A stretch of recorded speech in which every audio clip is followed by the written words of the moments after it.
Guys,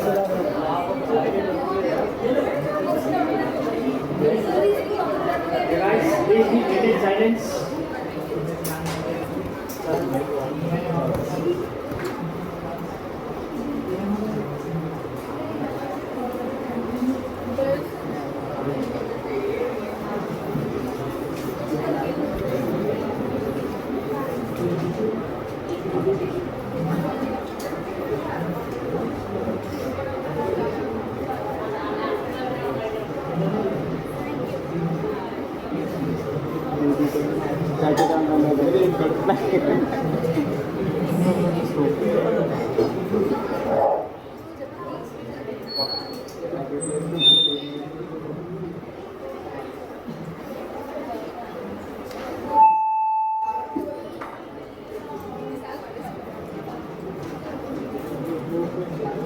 Okay, we'll start the class.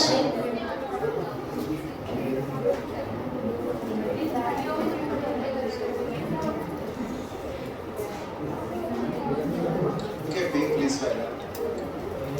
So, today we'll discuss about the ventricular system, formation, circulation and drainage.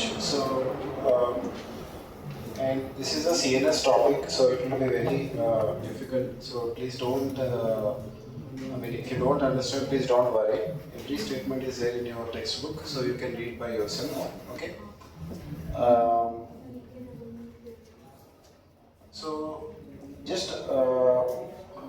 So brain contains irregular shaped cavities known as ventricles. Okay. So these are ventricles lined by ependymal cells and they are filled with CSF. The two largest ventricles are the lateral ventricles located in the cerebrum. Third ventricle is located between the right and left thalamus. And if you people are talking, please get outside. Okay. Who want to talk, please go outside and talk. If you are not interested, you can leave. Your attendance will be given. Okay. Please, if anyone is talking, please get out. So brain contains irregular shaped cavities called ventricles, which are lined with ependymal cells and filled with cerebrospinal fluid. I will be asking questions as well. Please listen attentively. Okay. The two largest ventricles are the lateral ventricles located in the cerebrum. The third ventricle is located between right and left thalamus. And the fourth ventricle is located at the back of the pons and upper half of medulla oblongata. So what is CSF? So CSF is a clear, colorless fluid that surrounds and permeates the central nervous system. It is helpful for mainly to provide support, protection, nourishment, allowing the brain to float within the CSF. So it also acts as a protective cushion between the CNS and finally the case of surrounding bones. So what are the functions of CSF? So it mainly bathes the brain and spinal cord. So if you take the brain, around the brain there will be CSF and around the spinal cord there will be CSF. And because of the CSF, usually it is provided like a cushion to the brain so that if any trauma happens, it will avoid injury to the case of brain. And CSF also will provide nourishment to the case of brain and helps in the case of chemical stability. So it provides buoyancy, and buoyancy in the sense like it can make the brain to float in the case of CSF. So the weight of the brain will be lighter and support the brain against the case of gravity. So how CSF is formed? So CSF is mainly produced by ependymal cells located in the choroid plexus. So choroid plexus contains of areas where the ventricle lining is thin and contain a rich supply of capillaries. In adults, the total volume of CSF is approximately 150 ml and the daily production and resorption of CSF range between 400 to 500 ml. So here you can see that, so this is nothing but the brain, okay, and these are nothing but ventricles, okay. So I am telling you about the ventricles. These are two lateral ventricles, okay. This is the lateral ventricle which we are seeing. Please, this is a first class for you, so don't worry, it is same present in your textbook as well. Just listen, okay, just don't try to, panic. So there are two ventricles, okay, two lateral ventricles, and these lateral ventricles are connected to third ventricle through foramen of Monro. So there is a connection, the connection between the lateral ventricle and third ventricle is nothing but foramen of Monro.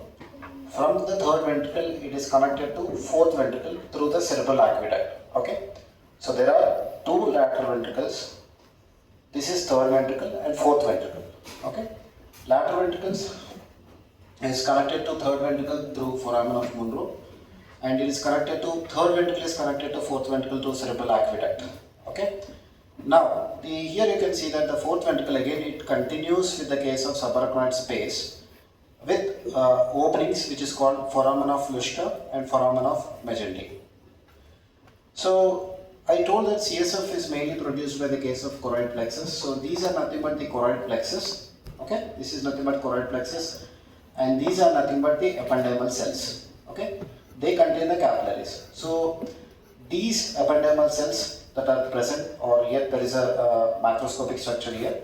So they produce a case of CSF. So whatever you can see, that is nothing but the CSF, which is present in the subarachnoid space. So here you can see the picture from the anterior, from the front view. Okay. So previously we have seen this is nothing but from the side. Side view. Okay. Now we have seen from the front view. So these are nothing but the lateral ventricles. Lateral ventricles are connected by foramen of Monro, which is also called as interventricular foramen, to the third ventricle. Okay. So this, so I'm keeping more pictures so that you can understand well. So these are nothing but the lateral ventricles, foramen of Monro to the third ventricle. Okay, third ventricle into the case of fourth ventricle. So here you can see foramen of Magendie, it is going into subarachnoid space. So this is nothing but a subarachnoid space. Okay. So here you can see that these are nothing but what are the lining, the lining which is called choroid plexus. This is nothing but choroid plexus macroscopic view, and it is producing the CSF. Okay.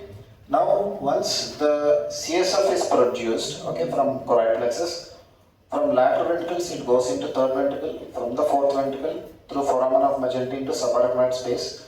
Once it enters the subarachnoid space, the CSF gets absorbed in the superior sagittal sinus. So here you can see that the macroscopic view. So these are arachnoid granulations. So CSF which is present in the subarachnoid space through arachnoid granulations enters into the case of superior sagittal sinus. Okay. So this is about the, we will review again. So listen carefully, I will ask everyone, I may ask questions right now. So the brain contains irregular shaped cavities which are called ventricles as shown in the picture. So these ventricles are lined by ependymal cells. Ependymal cells are producing the CSF, and the ventricles get CSF, filled with the CSF. There are two largest ventricles called the lateral ventricles located in the cerebellum. Then lateral ventricles are connected to third ventricle, which is located between the right and left thalamus. Then third ventricle is connected to fourth ventricle, located at the back of the pons and upper half of the medulla oblongata. So here I wanted to show.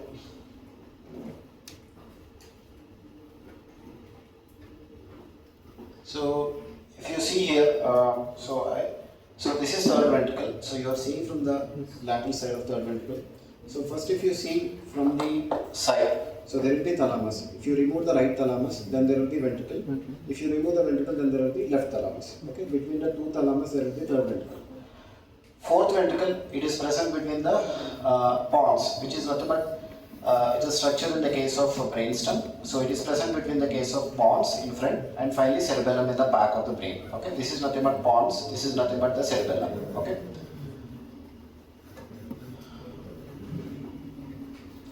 So CSF, so what is the nature of CSF? It is clear, colorless, it provides support, protection, nourishment along the brain to float within the brain. Additionally, it acts as a protective cushion between the CNS and surrounding bones.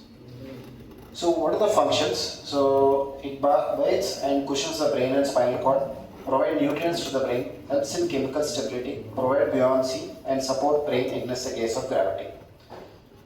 Okay, so CSF as said produced by modified ependymal cell located in choroid plexus. Choroid plexus is nothing but the ventricle lining which is rich in supply of capillaries, which helps in production of CSF. So total volume of CSF produced approximately 150 ml. The daily production and reabsorption of CSF is between 400 to 500 ml. Okay, so This is nothing but lateral ventricles. This is third ventricle, and this is the fourth ventricle. This is foramen of Monro. This is nothing but cerebral. Yes, the black shirt. You can come and point. Where is the third ventricle? Yes, yes. Come and point. Where is the third ventricle? Yes, come. Come here and point. Where is the third ventricle? You can try. Come and point there. Just come here once.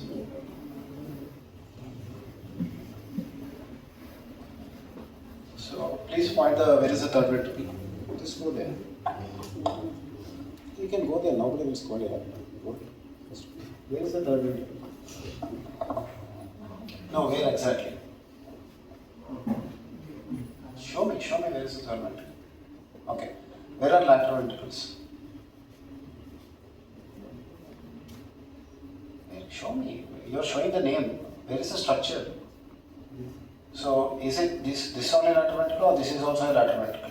The entire thing is a lateral ventricle? Okay. Where is the third ventricle then? Okay. Where is the... Okay. So where is the fourth ventricle? So fourth ventricle is present between what and what structures? Can you show where is the pons and where is the cerebellum?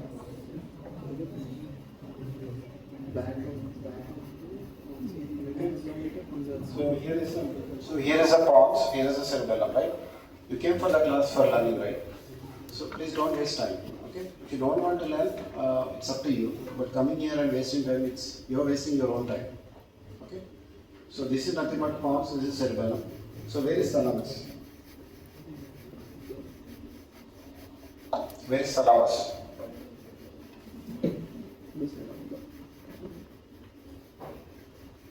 What is this structure called? What is this structure called?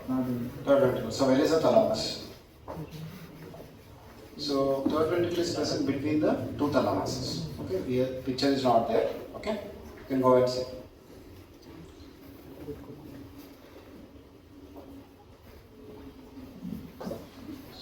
You can very.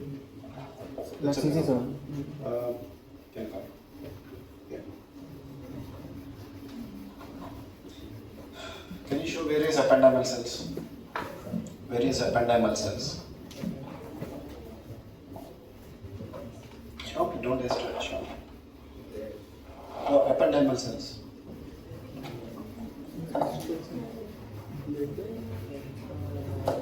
So you can read out there, right? What is that written here? What is that? Yeah, where is ependymal cells? Sure. No, it's right. Yeah. So what ependymal cells does? What is the function of ependymal cells?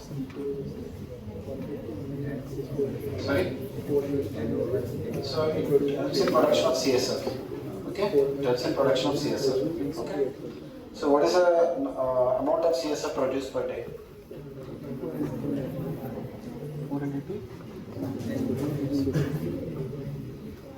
Please speak on this. You are upset.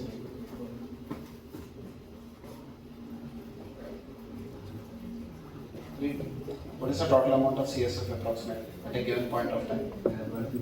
150 ml. Okay. But what is this between 400 and 500? That is daily production resorption. It's daily production and resorption between 400 to 500 ml at a point. Okay. If you at a click, if you see, there will be 150 ml of CSF. Okay. Right. Go sit down. So, yeah, can come.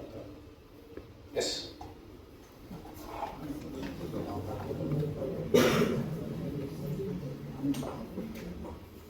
Can you show where is foramen of Mejendi and foramen of Lustra? Mejendi and foramen of Lustra.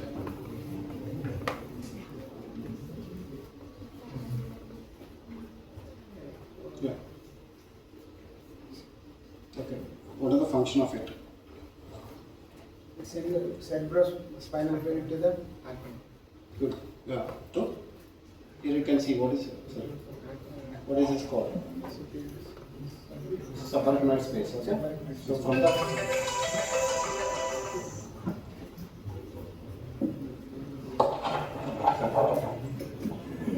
one.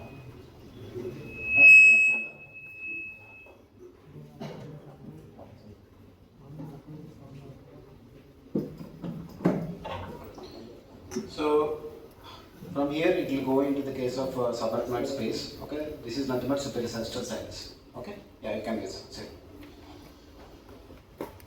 Okay, so formation CSF turns over 3.7 times a day. The total mean pressure of CSF is 70 to 180 mm of water. So flow of CSF, so CSF flow from lateral ventricles by interventricular foramen or foramen of Monro into third ventricle. From the third ventricle via cerebral aqueduct it goes into fourth ventricle.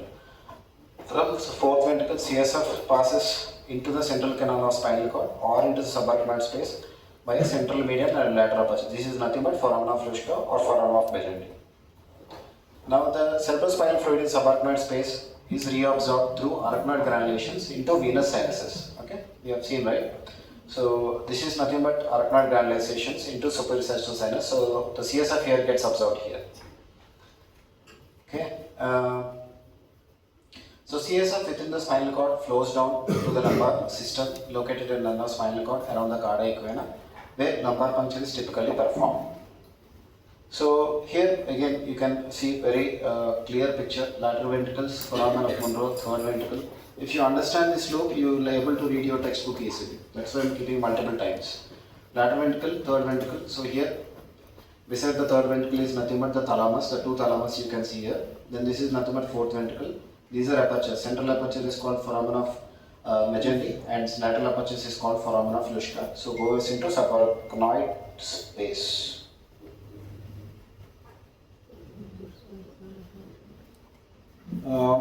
So applied nursing, so a block in the circulation of CSF lead to dilatation of ventricles. So if the flow is interrupted, it leads to dilatation of ventricles called hydrocephalus.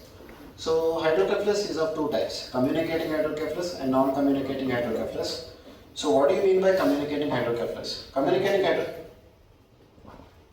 hydrocephalus, it is caused mainly due to impaired CSF reabsorption in absence of obstruction of CSF, means there is no obstruction to the flow. So here you can see that, so the entire continuity will be maintained. But the problem in communicating hydrocephalus is mainly with regard to arachnoid granulations. So in meningitis, what happens is nothing but because of pus here in the subarachnoid space, these arachnoid granulations cannot help in absorption of CSF from subarachnoid space into supersagittal sinus. So there will be pooling of CSF, right? Because outflow is obstructed. So that is called communicating hydrocephalus. What do you mean by non-communicating hydrocephalus? Non-communicating hydrocephalus is nothing but, suppose here there is a mass lesion, suppose there is a big tumor, okay? Big cancer tissue is lying here. So the flow from third ventricle, lateral ventricles goes to third. From third, because of big tumor here, it will not go into the fourth. So there is no communication. So pressure buildups. So it is called non-communicating hydrocephalus. If there is a communication all through the fourth ventricle up to here, then there is a problem here, there is a communicating hydrocephalus. If there is obstruction at any level, then it is called non-communicating hydrocephalus. Okay? So, yeah, so causes functional impairment of arachnoid granulations, meningitis, scarring and fibrosis of subarachnoid space due to infections, inflammation. So they prevent reabsorption of the case of CSF. So non-communicating hydrocephalus or obstructive hydrocephalus, it is caused due to obstruction to the case of CSF, either foramen of Monro, it can happen at anywhere, foramen of Monro because of any tumor such as colloid cyst, or cerebral aqueduct atresia, means atresia is nothing but cerebral aqueduct has not been developed, so it leads to dilatation of both lateral ventricles and third ventricles. Fourth ventricle obstruction lead to dilatation of lateral third ventricles by Arnold-Kelly malformation. Okay, so we'll see. So suppose mass is present at cerebral aqueduct. What are the ventricles gets dilated? Yes, you can say. What are the ventricles dilated? If suppose a tumor is present here, which are the ventricles that get dilated?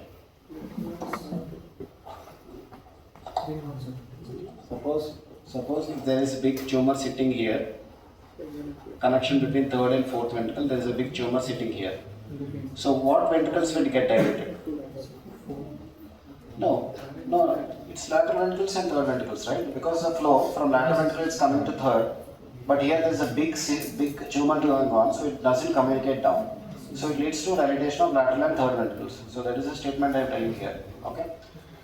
So foramen of Monro obstruction lead to dilatation of both lateral ventricles. If it is cerebral activated, dilatation of lateral ventricles and third ventricles. Okay. Okay. Next is. So suppose a lesion is present here. After fourth ventricle, there is a big tumor. So which ventricles gets dilated? Sorry? Once again, you can repeat the question. Suppose there is a big mass or tumor sitting here, outflow obstruction of fourth, then which are the ventricles that get dilated? Fourth, then? After fourth or before fourth? Before fourth. So what are the ventricles that is present before fourth? Before fourth, the third. Yeah, third ventricle and lateral ventricles, right? So, yeah, sit out. Yes. So suppose a mass lesion is present, a big tumor is present at foramen of Monro. Here, big lesion is there. Which ventricle will get dilated? Why lateral ventricle?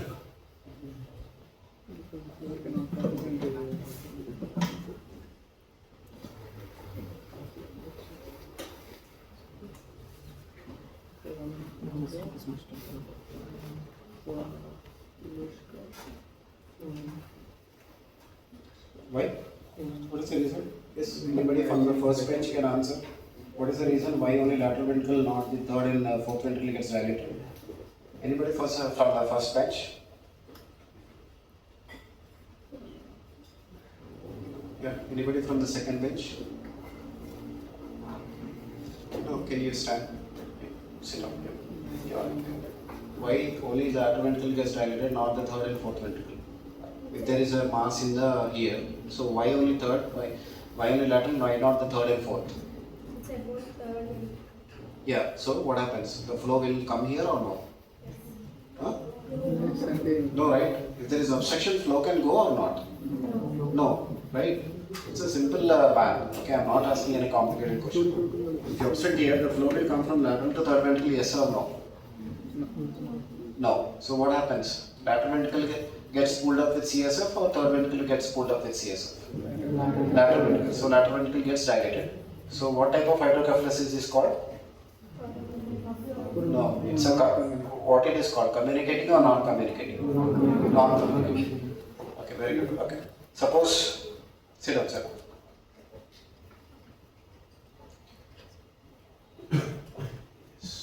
Last. Your student? Last, yes. So, if there is obstruction here, so what type of hydrocephalus you will get it? So anybody from the last bench can answer. If there is obstruction here, you will get communicating hydrocephalus or non-communicating hydrocephalus? And only last bench. Sorry? Non-communicating? Why non-communicating? So it's communicated, right? So lateral ventricles, third ventricle, fourth ventricle, foramen of Magendie, foramen of Luschka, it goes here. So finally, these all ventricles are intact. So it's a communicating hydrocephalus. Okay? Superior sagittal this any problem with arachnoid granulation, we need to comment it's only communicating hydrocephalus. Okay? If you see any mass lesion, if you see any big tumor sitting over there, then only you can say that you are dealing with the non-communicating hydrocephalus. Okay? Right. Yeah, sit down. And yeah. The last bench who is sleeping there.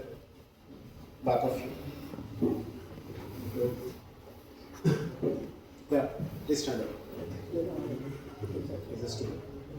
Is this student? Yeah. Okay. Yeah. Can you point out, so where is arachnoid granulations? Can you come and point where is arachnoid granulations here?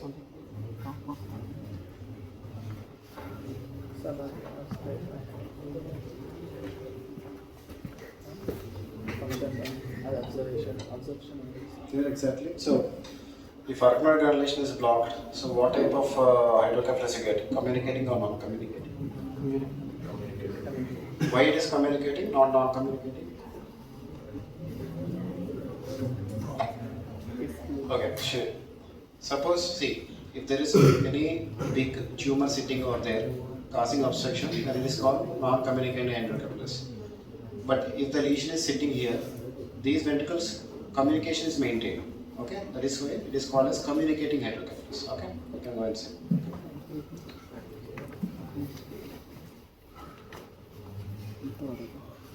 Okay, so yeah, so these are the because this is very important for your MCQs. Okay, there is communicating and non-communicating. So otherwise, like CSF, I mean the ventricle is completed. Go read to your textbooks; it will be there the same. Okay, thank you.